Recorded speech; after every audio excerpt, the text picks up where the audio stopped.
Quand j'ai voulu créer ma première micro-entreprise, j'ai perdu du temps et surtout de l'argent sur des erreurs toutes bêtes que j'aurais pu éviter. Alors dans cette vidéo, je vous montre la méthode la plus simple et la plus rapide pour créer étape par étape votre micro-entreprise. Et surtout, restez bien jusqu'à la fin puisque je vous partage toutes les erreurs à éviter ainsi que celles dont personne ne parle. Alors pensez à liker cette vidéo, à vous abonner et on est parti. Pour commencer, on va se rendre sur LegalPlay, c'est une plateforme qui va vous permettre de créer votre micro-entreprise l'esprit léger, je vous mets le lien dans la description. Vous verrez, c'est super simple et en plus, avec le code promo Johan, vous bénéficierez de 15% de réduction. Sachant que de base, même sans le code promo, vous verrez que le service est pas cher du tout, surtout pour le temps qu'il va vous faire gagner. Ok, alors vous cliquez sur le lien sous la vidéo, vous allez ensuite dans création d'entreprise, vous sélectionnez auto-entreprise, puisque auto-entreprise et micro-entreprise, c'est exactement la même chose. Et alors là, vous avez trois options. La première, c'est si vous voulez être coursier. Si vous ouvrez votre micro-entreprise pour faire livreur, Uber Eats, Deliveroo, etc., vous cliquez sur « Je deviens coursier ». Si ce n'est pas le cas, vous avez deux autres options. La première, c'est de dire que votre activité est artisanale et la deuxième, de dire qu'elle ne l'est pas. Pour faire simple, les activités artisanales sont celles qui impliquent une grosse partie de travail manuel. Donc là, il donne des exemples. Si vous êtes VTC, boulanger, si vous faites un métier du BTP, de la coiffure, de la fabrication de vêtements, etc., ça implique du travail manuel et c'est donc une activité artisanale. En revanche, si vous êtes créateur de contenu, designer ou autre, eh bien là, il n'y a pas de travail manuel, donc vous viendrez cliquer sur non. Et si jamais vous avez un doute, donnez-moi votre activité dans les commentaires et je ferai de mon mieux pour répondre au plus vite et vous dire s'il s'agit d'une activité artisanale ou non.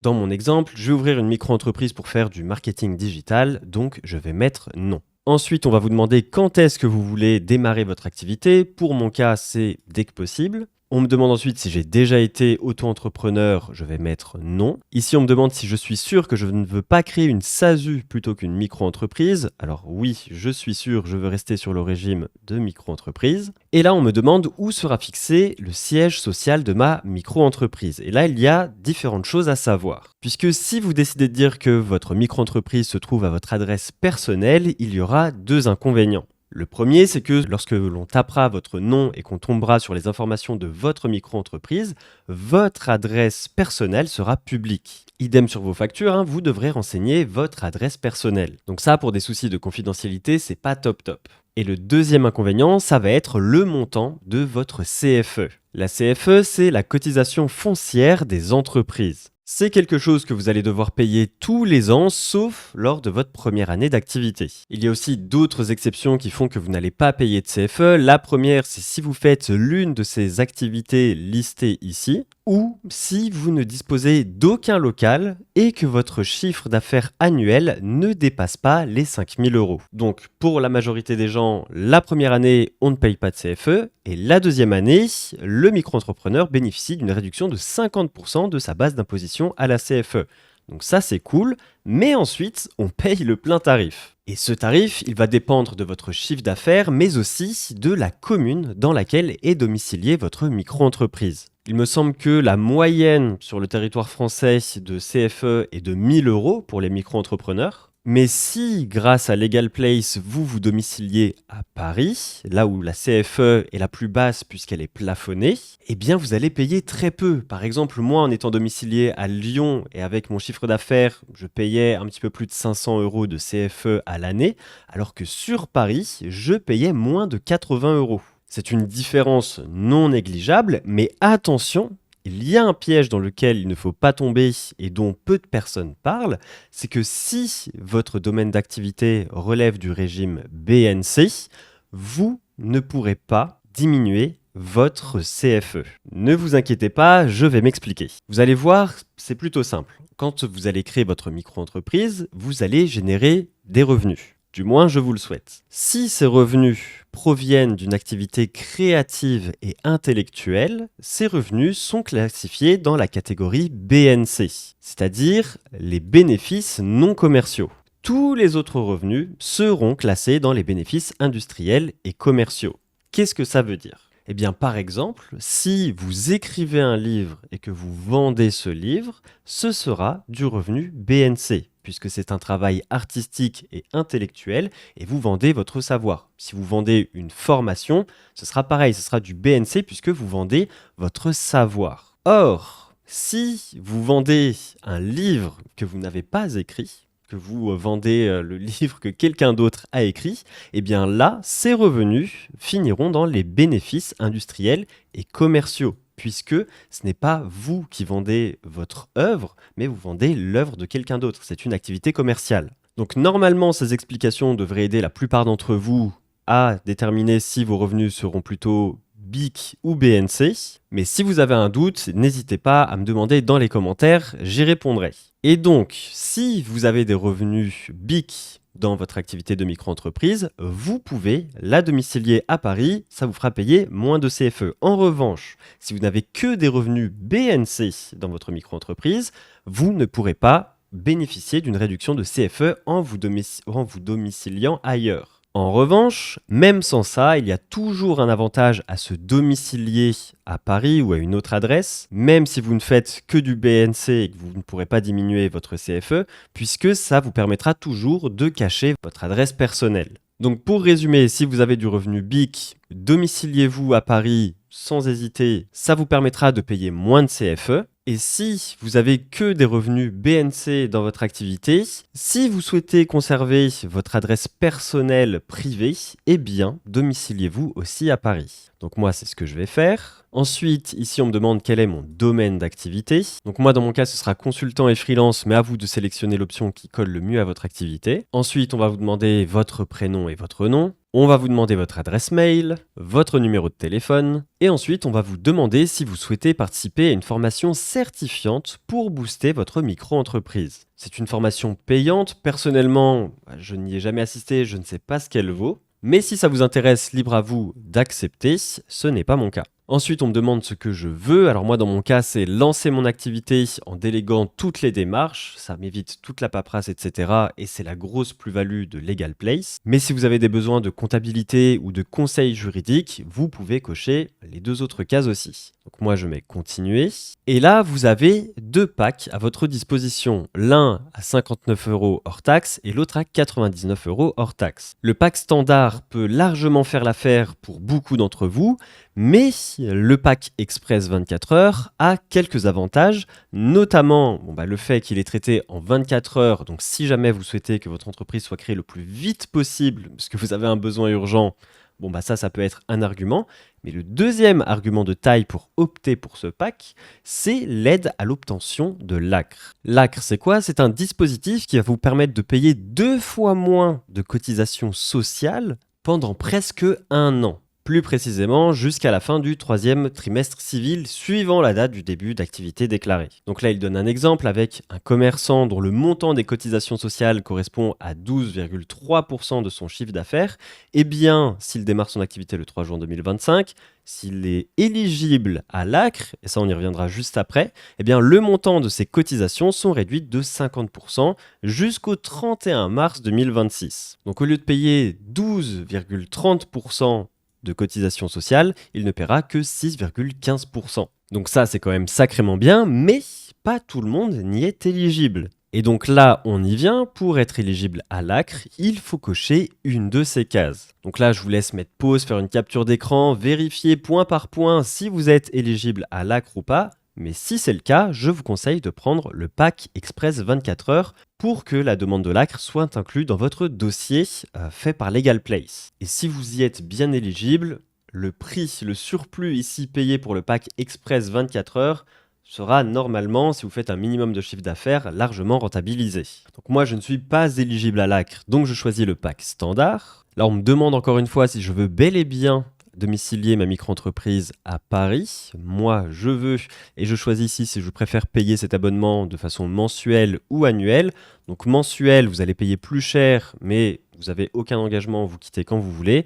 Annuel, vous vous engagez au moins sur un an, mais au lieu de payer 20 € par mois, vous allez payer 17 € par mois, à régler en un coup, si vous prenez l'annuel. Donc moi, j'ajoute et je continue. Et ensuite, là, on me demande si je veux un compte pro dédié à mon activité de micro-entreprise. Alors sachez que si vous générez plus de 10 000 euros de chiffre d'affaires pendant 2 ans, vous serez obligé d'avoir un compte pro. Vous ne pourrez pas recevoir votre argent sur votre compte perso. Donc moi, ce que je conseille, c'est quand même de prendre un compte pro relativement tôt dans votre activité, si ce n'est dès le début, puisque si vous générez plus de 10 000 euros de chiffre d'affaires, voilà, vous serez déjà dans les clous, vous n'aurez pas à y penser plus tard. Et en plus de ça, deuxième avantage, c'est que si jamais vous avez un contrôle, eh bien c'est quand même beaucoup plus pratique et beaucoup plus facile de justifier vos dépenses pro, etc. à l'administration fiscale en ayant un compte dédié à vos revenus et à vos dépenses pro.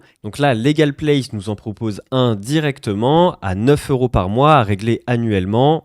Donc c'est vraiment pas grand-chose et c'est largement dans la moyenne de ce qui se fait dans ce milieu-là. Donc je clique sur ajouter et continuer. Là j'ai un petit récapitulatif de tout ce que j'ai dans mon pack et bien entendu il ne faut pas oublier d'ajouter mon code promo. Donc il faut cliquer ici, ajouter un code de réduction. Ça va vous permettre de faire baisser la note. Vous cliquez encore une fois sur ajouter un code de réduction. Vous tapez Yohan, Y-O-A-N. Vous cliquez là sur la petite flèche et voilà, les 15% de réduction s'appliquent et au lieu de payer 70,80 €, vous allez payer plus que 60,18 €. Vous cliquez ensuite sur procéder au règlement. Très important, ne cliquez pas sur la croix ici, sinon ça annule le code promo. Donc procéder au règlement. Et là, vous choisissez de payer par carte de crédit, PayPal ou Google Pay. C'est ce que je vais faire et on se retrouve après pour la suite. Ça y est, j'ai réglé et j'atterris désormais sur cette page dans mon espace. Et là, vous allez avoir encore quelques démarches à faire pour valider votre dossier. La première, c'est de répondre à un questionnaire que j'ai déjà validé, mais on va le reparcourir ensemble. Et vous allez devoir répondre honnêtement à toutes les questions qui vous sont posées. Première question, on nous demande si on a déjà un numéro SIREN et si on est déjà gérant d'une SARL ou une EURL. Dans mon cas, non. Ensuite, on nous redemande où sera située notre adresse de domiciliation. Donc moi, comme je vous l'ai dit, ce que j'aime bien faire, c'est souscrire à l'offre de domiciliation de Legal Place afin de me domicilier à Paris pour les avantages de CFE et de confidentialité. Sachant que tous les courriers qui me seront destinés et qui seront envoyés à mon adresse de domiciliation à Paris, eh bien Legal Place va s'occuper d'ouvrir mes courriers, de les scanner et de me les envoyer par mail. Et ensuite, ce sera à moi de faire la demande si oui ou non je veux qu'un courrier me soit envoyé physiquement par la poste. Et là, ils me le réexpédieront. Mais dans la majorité des cas, juste recevoir un mail avec le scan de son courrier, ça suffit largement. Ensuite, on va vous demander quelle sera l'activité principale de votre micro-entreprise et si vous avez une activité secondaire. Donc là, il faut répondre en fonction de ce que vous allez faire. Et ensuite, en fonction du type d'activité que vous allez sélectionner. Donc moi, là, par exemple, marketing digital et e-commerce en activité secondaire, eh bien, on va me poser d'autres questions. Vu que j'ai sélectionné e-commerce, on va me demander quel type de produit je vais vendre.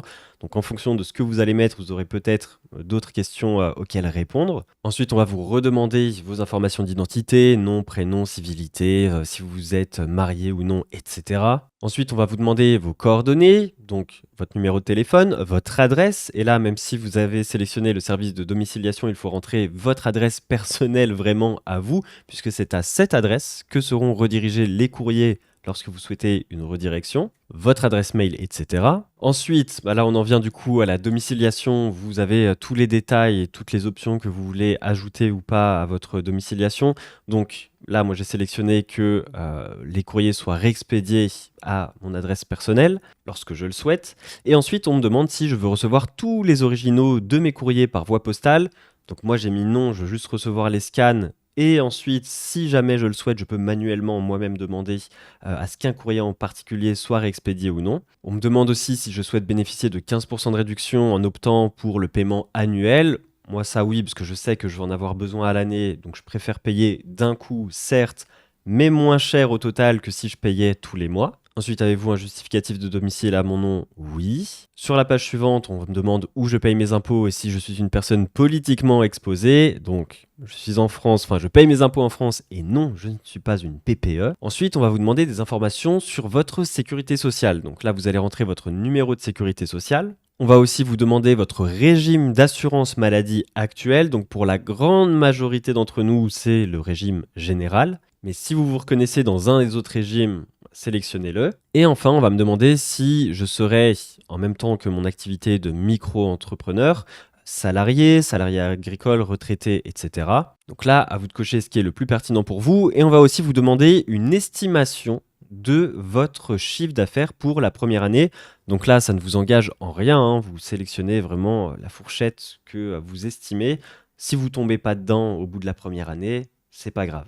C'est juste à titre indicatif. À la question suivante, on va vous demander si vous souhaitez payer vos cotisations sociales tous les 3 mois ou tous les mois. Et alors là, attention, je sais que ça peut être tentant de le faire tous les 3 mois parce que bon, c'est moins de paperasse, etc.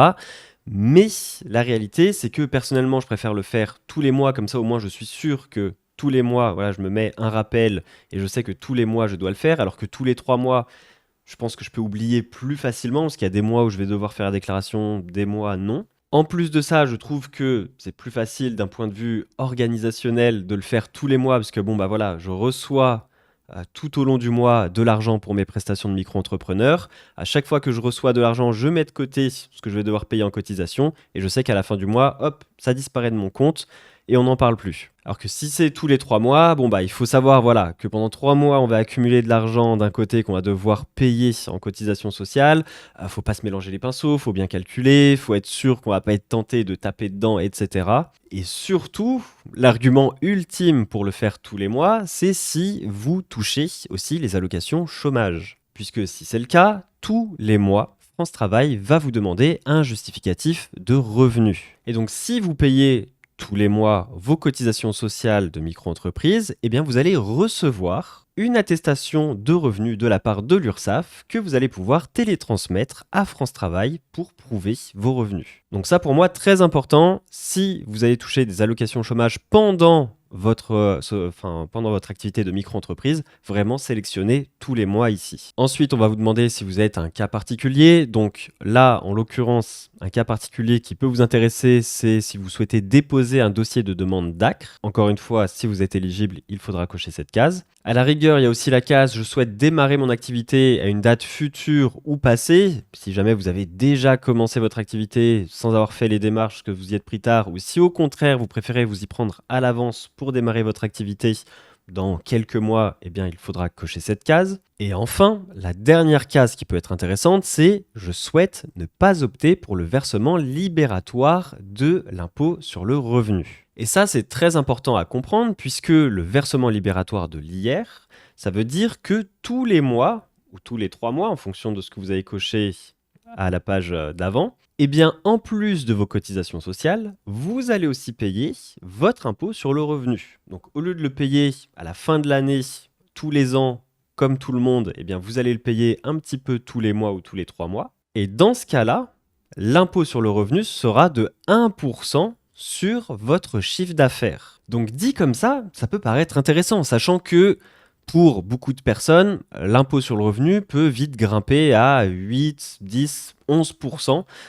Donc comparer 11% à 1%, il n'y a pas débat. Mais tout le monde n'est pas éligible au versement libératoire de l'impôt sur le revenu et il y a des cas où ce n'est pas intéressant. On va commencer par ceux qui ne sont pas éligibles au versement libératoire sur le revenu. Donc pour savoir si vous y avez droit, il faut regarder votre déclaration d'impôt d'il y a 2 ans et voir si le revenu fiscal de référence affiché sur votre fiche d'imposition ne dépasse pas 29 315 € par part de quotient familial. Donc si vous êtes un couple, vous êtes 2, ça fait 2 parts de quotient familial, donc il faut faire 29 315 € x 2, donc il ne faut pas que votre revenu fiscal de référence dépasse 58 630 €. Voilà, là ils le disent, c'est ce montant-là pour un couple, soit 2 parts. Et si vous avez 2 enfants, sachant qu'un enfant c'est 0,5 parts, ça vous fait 3 parts au total, donc il ne faudra pas que votre revenu de référence fiscal dépasse 87 945 €. Donc si vous êtes en dessous de ces seuils en fonction de votre situation, vous aurez droit, vous êtes éligible au versement libératoire sur le revenu. Et donc tous les mois, vous paierez 1% d'impôt sur le revenu. Donc si vous êtes éligible, sur le papier, c'est quand même très intéressant. Mais il y a un cas où ce n'est pas intéressant, c'est si vous avez des revenus relativement faibles. Puisque si à l'année, vous gagnez moins de 11 497 €, vous êtes taxé à 0%. Donc si c'est votre cas, que vous touchez moins de 11 497 € à l'année et que vous prenez le versement libératoire sur le revenu, eh bien vous allez payer 1% d'impôt sur le revenu, alors que si vous n'optez pas pour cette option, eh bien vous allez payer 0%. Et là, quand je parle de 11 497 €, c'est pas uniquement vos revenus en tant que micro-entrepreneur, hein, c'est vos revenus globaux. Si vous êtes salarié à côté, il faut aussi prendre ces revenus-là en compte. Mais même si vous gagnez au-delà de cette somme sur l'année, par exemple, si vous gagnez 13 000 € à l'année, eh bien vous tomberez dans cette deuxième catégorie. Et donc là, ce n'est pas la totalité de vos revenus qui sont taxés à 11%, mais c'est uniquement vos revenus entre 11 498 € et 13 000 € qui seront taxés à 11%. Donc là, il faut faire le calcul et voir s'il est à peu près 1 500 €, hein, puisque là, du coup, pour aller on va arrondir à 11 500 € à 13 000 €, il y a 1 500 €. Si 11% de 1 500 €, c'est moins que les 1% que vous allez payer sur la totalité de vos revenus de micro-entrepreneur, eh bien là, encore une fois, l'option du versement libératoire n'est pas avantageux. Donc ça, encore une fois, c'est des calculs à faire de votre côté. Si jamais vous avez un doute ou que vous avez besoin d'aide, n'hésitez pas à poser vos questions dans les commentaires. Je serai là pour vous aider. Donc là, on en revient à notre formulaire. Tout est bon pour moi. Ensuite, on revient sur l'option du compte pro, si vous souhaitez le prendre ou pas. Alors là, vous avez deux packs. Un pack basique à 82,80 € et un pack premium à 118,80 €. Je précise que ces prix-là sont à l'année, hein, c'est pas par mois, attention. Donc moi, je vous conseille très honnêtement le pack basique qui fera largement l'affaire pour 99% d'entre vous. À vous de voir après si vous préférez payer de façon mensuelle ou de façon annuelle, hein, ça vous fait économiser jusqu'à 30% si vous payez à l'année. Mais encore une fois, l'inconvénient, c'est qu'il faut payer tout d'un coup. Ensuite, la question suivante, est-ce que vous souhaitez ouvrir une boutique en ligne? Alors là, il y a peu de gens, je pense, qui seront intéressés par cette option. Donc moi, non, je clique sur suivant. Ensuite, souhaitez-vous une assurance professionnelle? Dans mon cas, non. Si jamais ça vous intéresse, je vous laisse lire le petit encadré bleu et sélectionner oui ou non en fonction. Et enfin, vous pouvez laisser vos remarques si vous en avez et dire comment vous avez connu Legal Place. Ça y est, on a fini avec ce questionnaire. Désormais, il va falloir effectuer une signature en ligne pour valider notre domiciliation. Donc ça, il suffit de cliquer sur le bouton et je vous laisserai faire. Ensuite, vous aurez des justificatifs à donner, à commencer par votre pièce d'identité. Donc là, vous avez différents choix. Vous pouvez mettre une carte d'identité, un passeport ou un acte de naissance. Et il vous faudra aussi un justificatif de domicile au nom et à l'adresse que vous avez mentionné dans les différents champs. Donc là, ils prennent un des documents qui est affiché ici. Attention, il vous affiche aussi les documents qui ne sont pas acceptés, comme les factures de téléphonie mobile par exemple. Une fois que vous aurez rempli tout ça, vous aurez la signature finale à effectuer. Et si jamais vous avez opté pour l'option du compte pro comme moi, eh bien là, vous devrez aussi vérifier votre identité auprès de la banque, puisqu'à chaque fois qu'on ouvre un compte bancaire en France, eh bien il faut fournir des pièces justificatives, bien sûr. Donc là, vous devrez cliquer sur « Vérifier mon identité » et vous laisser guider. Donc encore une fois, n'oubliez pas d'utiliser le code de réduction Yohan pour bénéficier de 15% de réduction. Et si vous avez la moindre question, n'hésitez pas à la poser dans les commentaires. Je sais que ça peut être un petit peu intimidant, un petit peu casse-tête de créer sa micro-entreprise. C'est d'ailleurs pour ça que je vous propose le service de Legal Place qui vous permet de le faire beaucoup plus facilement que si vous le faisiez vous-même manuellement, croyez-moi. Et étant moi-même déjà passé par là, je vais faire de mon mieux pour vous aider. Enfin, n'oubliez pas de vous abonner et de liker cette vidéo pour me donner de la force, ça compte vraiment. Quant à moi, je vous dis à très vite pour de nouvelles vidéos. C'était Yohan de l'entreprise facile, à la prochaine.